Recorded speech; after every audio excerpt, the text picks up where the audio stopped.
Truth is powerful and it prevails. Words from a former slave who rose to become a powerful advocate for human rights still ring true today. Sojourner Truth inspired countless individuals, including a local woman who herself has helped thousands of abuse victims discover the power to change their lives. Our Sunday morning spotlight is shining on the longtime shelter director of Sojourner Family Peace Center, Dolly Grimes-Johnson.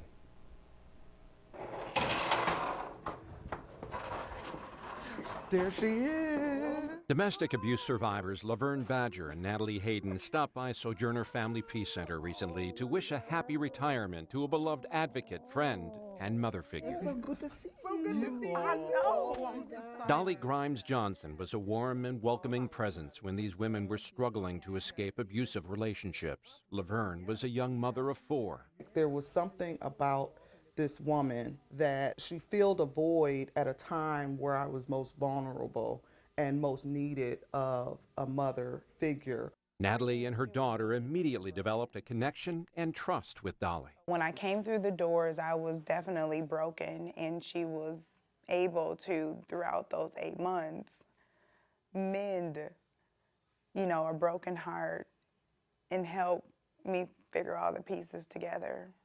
So, Dolly is like Mom. I know I'm going to miss coming here every day. After providing a pathway out of violence for an estimated 25,000 women and their children, Dolly Grimes-Johnson is retiring at the end of the month. The shelter director recently celebrated her 36th anniversary at Sojourner Family Peace Center. It's just been quite a journey, Mike. There have been, good times. There have been times where it was really heartbreaking, to see people in front of you that have gone through so much suffering and pain. And so it's been good and it's been heartbreaking at the same time. But that's what's made it a journey. That journey from abuse victim to survivor and advocate began in the West African country of Liberia, where Dolly spent the first 7 years of her life in an abusive orphanage. At nighttime, when the administrators were going to bed and sleep, then this lady that took care of us, that's when she would give us our midnight beatings. She was adopted into a loving and supportive family, and after receiving master's degrees in counseling and social work from UW-Milwaukee, was hired as a family advocate for what was then called Sojourner Truth House, Milwaukee's first shelter for battered women. During that first year in 1983, Grimes-Johnson managed to break free from yet another abusive situation. I said, I want nothing more to do with you. I'm through with this. 3 incidents, physical incidents. I said all the verbal abuse and the control and all that stuff that led to this, I don't want it any longer. I'm done. Hello.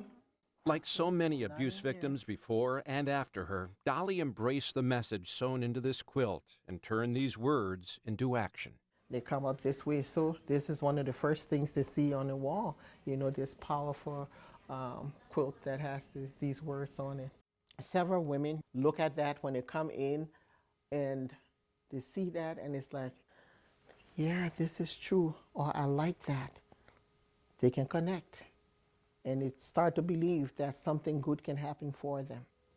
Mm-hmm. I often say she's the hands and heart of Sojourner, the living embodiment of that. But I think what that means for me as Dolly is love. Sojourner President and CEO Carmen Petrie says Dolly represents what this family center is all about. How was school today? She is sometimes a mother. Good. Yeah. Is that what the teacher gonna say? Sometimes she's stern. Sometimes she's loving, comforting. She just helps women rebuild their lives. You're helping Mom to pick up? And I always looked at it as Sojourner and I having a good symbiotic type of relationship. And I believe that it's worked very well for me, and I want to believe that I've been able to give back to Sojourner. Even in retirement, Dolly Grimes-Johnson will continue to give back. Sojourner is inviting people to donate to Dolly's Legacy Fund, which will support services including rent assistance, transportation, school, and household supplies. We're going to call it Dolly's Place, where people gather and cake is always served. The Peace Center is also honoring Dolly by giving a popular gathering spot, currently known as the Hub Cafe, a new name. You know, if you think about the kitchen in your home, it's where warmth and love and food and nourishment happen. That's what we think about with this space. It's the most beautiful space on the property, and it's where a lot of healing happens. So I can't think of a better place to name after her. I just love what you all are doing in the community. Yes, ma'am. And doing here at Sojourner, because so many coming after you all, and you're really, really setting the bar high. Like their mentor Dolly, Laverne and Natalie are giving back. They belong to a group of abuse survivors who represent Sojourner at various events to raise awareness about domestic violence. And this is Exposed. They've also created a Facebook group that features a weekly podcast aimed at ending abuse, one conversation at a time. How do they make you feel?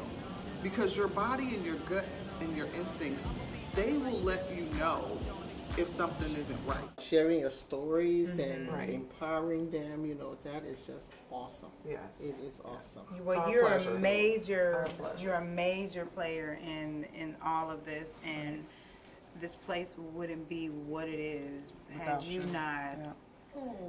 given all of your time and your dedication to this. In the spirit of this Peace Center's namesake, a former slave who became an outspoken advocate for abolition, civil, and women's rights, Dolly Grimes-Johnson is retiring, but by no means surrendering her life's passion. Even though I'm away from Sojourner most of the time, I'm still going to have my eyes and ears I and know. watching and listening Yes. for the good What work we that do. you all are doing. Yes. You know. If you had the chance to meet Sojourner Truth, what do you think that she would say to you? I think she would say to me, "Well done, sister. Thank you so much for doing this for so long." And I would say, "Thank you, Sojourner. You have been a wonderful guiding spirit in my life and in this work that we do. Thank you for opening the way for us to do this work." Go to CBS58.com/Sunday morning to see today's stories and those from previous episodes. And we invite you to send your story ideas to Sunday morning at CBS58.com.